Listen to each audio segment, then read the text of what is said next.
GTA est une série de jeux vidéo devenue culte, il fallait bien en parler, surtout parce que l'aspect géographique est primordial dans ce jeu.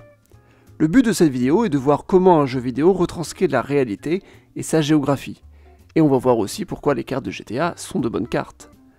Et la meilleure façon de retranscrire quelque chose, c'est de passer par un imaginaire collectif, soit l'idée générale qu'un petit peu tout le monde se fait de quelque chose. Et quoi de mieux que de prendre un exemple avec GTA. Vous avez sûrement déjà dû voir des courses-poursuites au cinéma, parfois avec une voiture qui est poursuivie par la police, et parfois par plusieurs voitures de police. Des films du genre, il y en a eu plein. En 1980 sort le film américain Blues Brothers, qui parodie ce genre de course-poursuite allant à une exagération maximum, où une simple voiture conduite par quelqu'un ayant un permis de conduire périmé est suivie par une horde de 50 voitures sur l'autoroute. Le film fait appel à un imaginaire et y participe à son tour stéréotypant l'idée qu'on peut avoir des courses-poursuites policières aux États-Unis. Il devait sûrement y avoir des courses-poursuites, mais jamais de cette ampleur. Mais pour que le film fonctionne, il fallait que l'idée de course-poursuite existe déjà, car pour parodier quelque chose, il faut que ce quelque chose existe déjà. En janvier 1992, il y a eu une petite révolution dans le monde de la télévision. Une chaîne de télévision a décidé de filmer et diffuser en direct une course-poursuite depuis un hélicoptère. C'était une chaîne locale de Los Angeles, KCAL TV. Un article de Los Angeles Times, datant de mars 1992, explique que c'est devenu une mode et que toutes les chaînes locales de Los Angeles filment les courses-poursuites depuis un hélicoptère désormais. Mais c'est l'année 1994 qui va populariser l'image de la course-poursuite par un hélicoptère. Avec deux événements. Le premier, c'est la sortie du film The Chase en mars 1994. Un film qui raconte l'histoire d'une voiture poursuivie par la police. Ça dure tout le film, c'est une comédie qui présente aussi comment les médias se comportent pendant la course-poursuite pour essayer de récupérer les images les plus inédites. Le deuxième événement, c'est la course-poursuite d'O.J. Simpson en juin 1994, soit 3 mois après. O.J. Simpson est un ancien joueur de football américain très populaire, mais qui vient d'être accusé du meurtre de sa femme. Devant se présenter au commissariat, il préfère fuir, ce qui entraîne une course-poursuite diffusée en direct à la télévision, dans tous les États-Unis cette fois-ci. Donc vous voyez ces différents événements qui ont participé à créer un imaginaire autour de la course-poursuite. Ce n'est pas forcément la réalité. Des courses-poursuites, il peut y en avoir partout dans le monde. Mais l'imaginaire est là. Bon, en 1995, il y a quand même eu une course-poursuite avec un char à San Diego. Ça n'aide pas la réputation de la Californie du Sud. En 1997, un petit studio de jeux vidéo écossais crée le jeu GTA. Le studio est écossais, il est étranger aux États-Unis, mais il connaît un imaginaire qu'il y a autour de ce pays. Et cet imaginaire, il l'a retranscrit. Ça, c'est le premier jeu qui est en vue de dessus, ce qui peut rappeler les images aériennes depuis les hélicoptères. À partir de 2001, GTA sort un jeu avec une véritable 3D. On a cette fois-ci un véritable monde ouvert, et là encore, pour modéliser les mondes ouverts, un jeu doit allier réalité et système de jeu. Cette vidéo va se concentrer sur les 5 principaux opus GTA, sortis entre 2001 et 2013. Les deux premiers jeux sortis en 2001 et 2002 sont GTA 3 et GTA Vice City. Ces deux jeux se déroulent dans une ville composée de plusieurs îles. Le fait de faire des îles est très utile pour pouvoir à la fois délimiter le joueur et à la fois pour lui donner une sensation d'infini. Dans Vice City par exemple, le jeu se déroule dans une ville balnéaire qui s'inspire de Miami. Quand on voit la mer, on n'a pas l'impression d'être dans un monde fermé. C'est normal de voir la mer dans une ville balnéaire. En réalité, la ville est entièrement insulaire, la mer est partout autour. On est coincé. Mais ça c'est moins grave, car l'illusion du joueur sera toujours celle de voir la mer et donc de ne pas avoir l'impression d'être coincé. C'est la magie d'un jeu vidéo. Ainsi, tous les jeux GTA en 3D se déroulent sur des îles plus ou moins grandes. GTA V se déroule sur une très grande île, et on peut faire le tour de cette île sans jamais avoir l'impression d'être enfermé, car l'illusion réussit à faire croire d'un monde vaste et presque infini. Le procédé des îles multiples est pratique car il permet aussi de créer une évolution du joueur dans un espace restreint. Dans GTA 3 par exemple, le joueur commence sur une des îles, mais ne peut pas accéder aux autres car le pont est fermé. Plus tard dans le jeu, le pont est ouvert et le joueur peut accéder à une nouvelle zone. La ville est donc modélisée pour être découverte en plusieurs phases. Elle est conçue pour le jeu vidéo. Pareil pour GTA Vice City et ses deux îles. GTA 4 fonctionne un peu de la même manière avec plusieurs îles. Mais revenons à l'idée des imaginaires. GTA 3 se déroule dans une ville qui s'appelle Liberty City. GTA Vice City se déroule dans une ville qui s'appelle Vice City.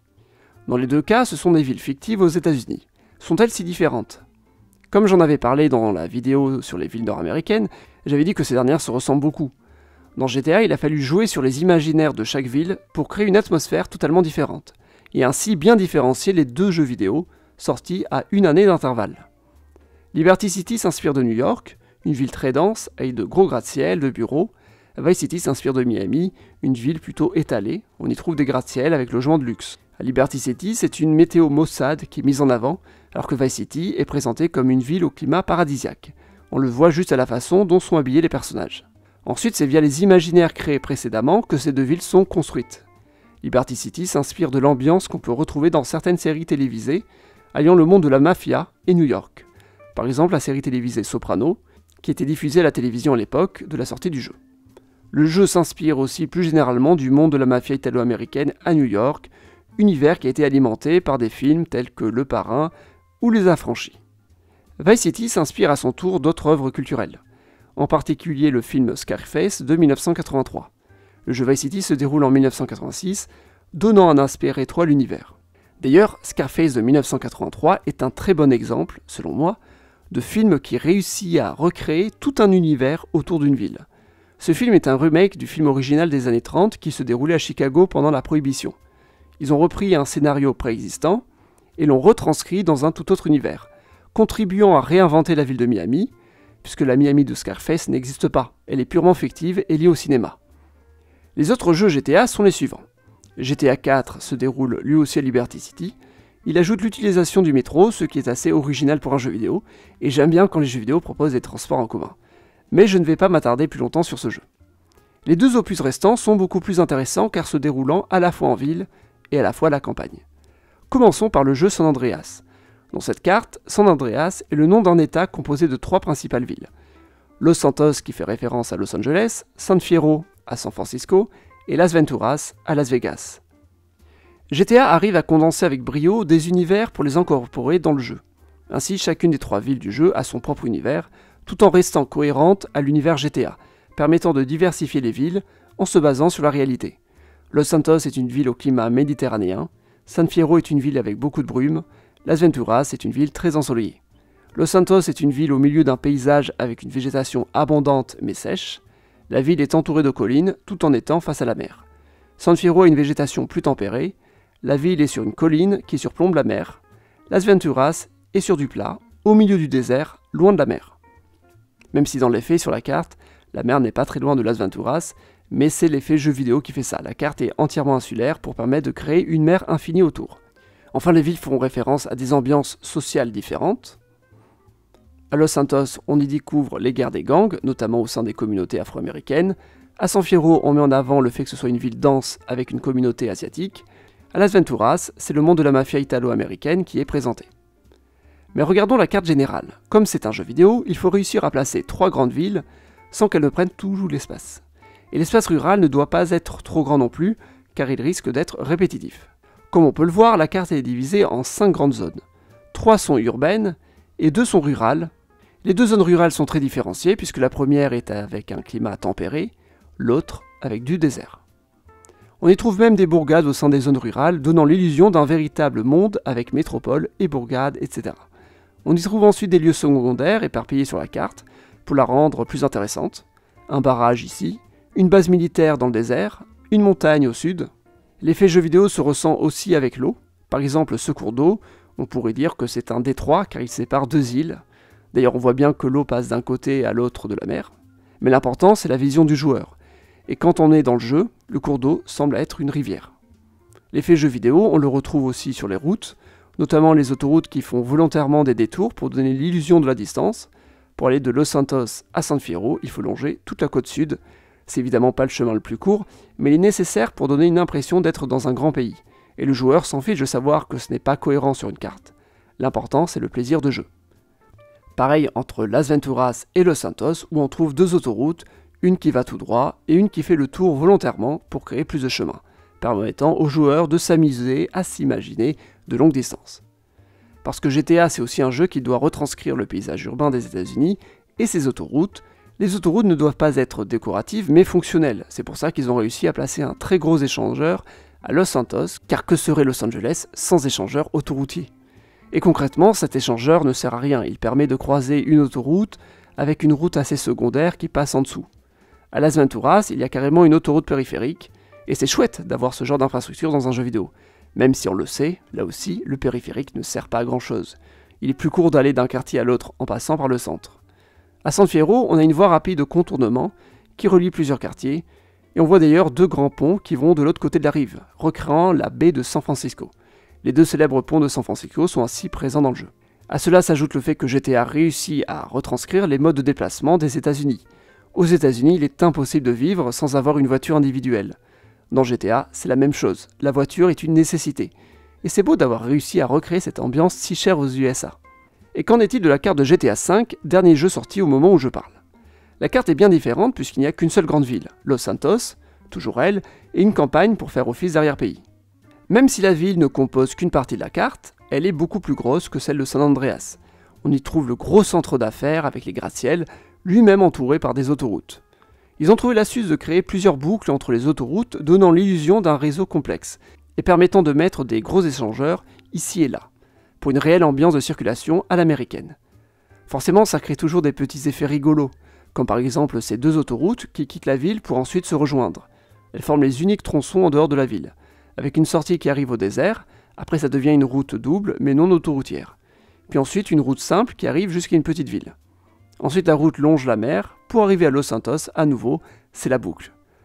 Mais même si l'autoroute peut sembler fausse vue d'en haut, l'important c'est le ressenti du joueur. Ce dernier aura vraiment l'impression d'être sur une autoroute de campagne pendant la partie. La zone où les 2 voies rapides se rejoignent donne réellement une atmosphère d'autoroute qui converge, l'effet est garanti. Ensuite c'est le moteur de jeu qui crée la dynamique. Ainsi les 2 tronçons initiaux sont abondants en voiture, donnant bien l'impression qu'on est à proximité d'une grande agglomération. Au contraire, une fois réunis, la circulation est beaucoup moins importante. L'apparition des voitures est calculée toujours en présence du joueur. Avec tout ça, on a donc un grand axe circulaire qui fait le tour de l'île, une grosse ville au sud, une toute petite au nord, quelques éléments variés au centre pour présenter la ruralité sous différents angles. Du désert ici, des forêts là-bas, le but étant de rappeler différents paysages de la Californie. C'est rigolo, mais j'ai trouvé un endroit dans le monde qui ressemble un petit peu à cette carte de GTA. Un tout petit peu, hein. Je ne parle pas de Los Angeles elle-même, qui est la ville qui a inspiré Los Santos, mais d'un endroit qui est à la fois une île, avec une grosse ville, et une autoroute. Cette île, c'est Oahu. Sur cette petite île, on y trouve Honolulu, une métropole, avec des grands axes, des gros immeubles, des quartiers pavillonnaires, il y a même de gros échangeurs à certains endroits. Et à côté, on trouve une autoroute qui va vers le nord, et une autre qui va vers l'est. Et c'est d'autant plus frappant que l'autoroute qui va vers l'est traverse des montagnes avant de retrouver une autre ville, plus petite, de l'autre côté. Et au milieu des montagnes, on a l'illusion d'être dans un tout autre monde, loin de la mer, alors qu'on est sur une île. Bref, certaines îles sont passionnantes et arrivent à donner l'illusion de plusieurs mondes à la fois dans un périmètre réduit. Oahu est un jeu vidéo. Les îles Canaries aussi me font penser à ça, mais avec un urbanisme européen plutôt que nord-américain. C'est pas facile de donner une illusion de grandeur, surtout quand on est limité en espace. Pour Los Santos, si on la compare à Los Angeles, il existe certains petits couacs. Par exemple, les grands gratte-ciels de Los Santos sont visibles depuis un peu partout dans la ville, vu qu'ils sont très grands. Mais le jeu s'en sort tout de même très bien pour représenter la mocheté des quartiers sans âme de Los Angeles. Et ça, c'est beau. Ensuite, il y a le principe de rendre unique ce qui n'est pas dans la vie réelle. Los Angeles, c'est surtout énormément de maisons individuelles à perte de vue. Et c'est aussi les typiques cul-de-sac pavillonnaires qu'on voit souvent au cinéma. Et dans Los Santos aussi, on en trouve un, mais un seul dans toute la ville. Apparu la première fois dans le jeu San Andreas, puis réapparu en hommage dans GTA V. Pour faire une bonne carte de jeu vidéo, on reprend des éléments typiques et essentiels. Si je retourne dans le jeu GTA San Andreas, on voit aisément que la modélisation s'inspire de certains films. Par exemple, les gangs de Los Angeles sont célèbres pour avoir lancé la mode de porter des couleurs très reconnaissables, surtout dans les années 70 et 80. Aujourd'hui moins car c'est trop identifiable. Cette notion de gang coloré a été popularisée dans le film Colors, sorti en 1988.